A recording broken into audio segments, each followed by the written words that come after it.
While the families of the victims are still haunted by the tragic events that took place on the eve of the journey to a cleansing ceremony as they prepare for mass memorial service to be held this Sunday in Ngobozana village outside Lusikisiki in the Eastern Cape. The pain of the loss remains fresh. Newzroom Afrika's Ntsiki Nohiya is with the King family who lost their 21-year-old daughter on that tragic morning. Ntsiki, once again, a very good morning. I see that we still have the police tape at the scene. What can you tell us about what the police are saying so far in terms of the investigation, but also a community that's still reeling in shock? Good morning, Aldrin. Before I tell you about the latest in as far as the investigation is concerned, remember a couple of minutes ago we were at Ngobozana High School.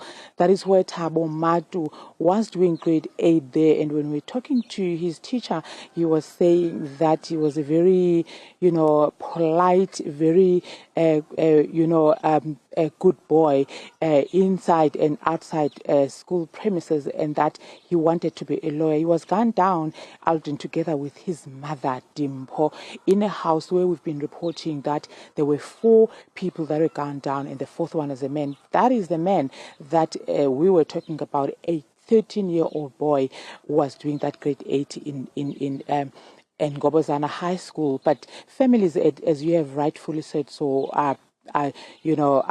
the trauma is coming back as the momentum. As the preparations are getting momentum.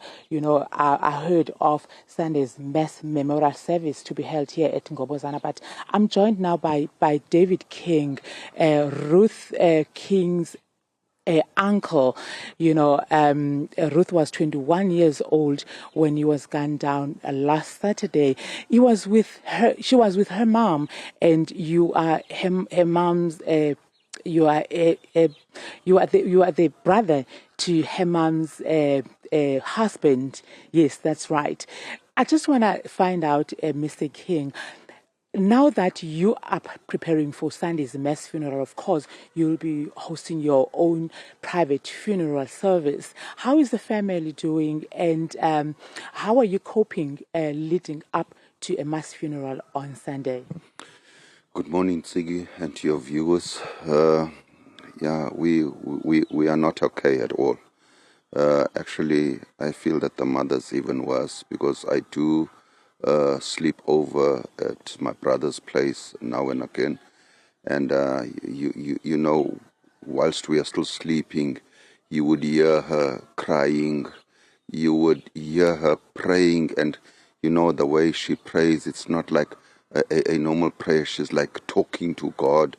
It's like she's seeing God, and she's got questions that she's asking that we can't even answer, because you'd recall that she when the father's gone to work, she would remain behind with Ruth, but now she is going to remain behind at home all alone, because the brother, the younger brother now who's left, he will be attending school, and the elder brother is working in East London. So which means she will be left literally alone. Maybe the reason why she is so distraught is the fact that her daughter was gunned down in her presence, but she was helpless.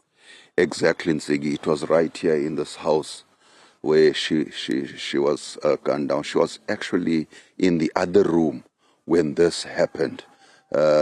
She could hear her daughter screaming for her, "Mommy, mommy, mommy," and she could do nothing, because what actually happened is the way the house is designed is that the door of the room where the mom was sleeping, these criminals were going to pass that door first before they get to Ruth and them. So she just couldn't get out. And the sound of the firearm, and it's not even a 9mm or something, but it was rifles, and it was literally shaking the whole house where they were in.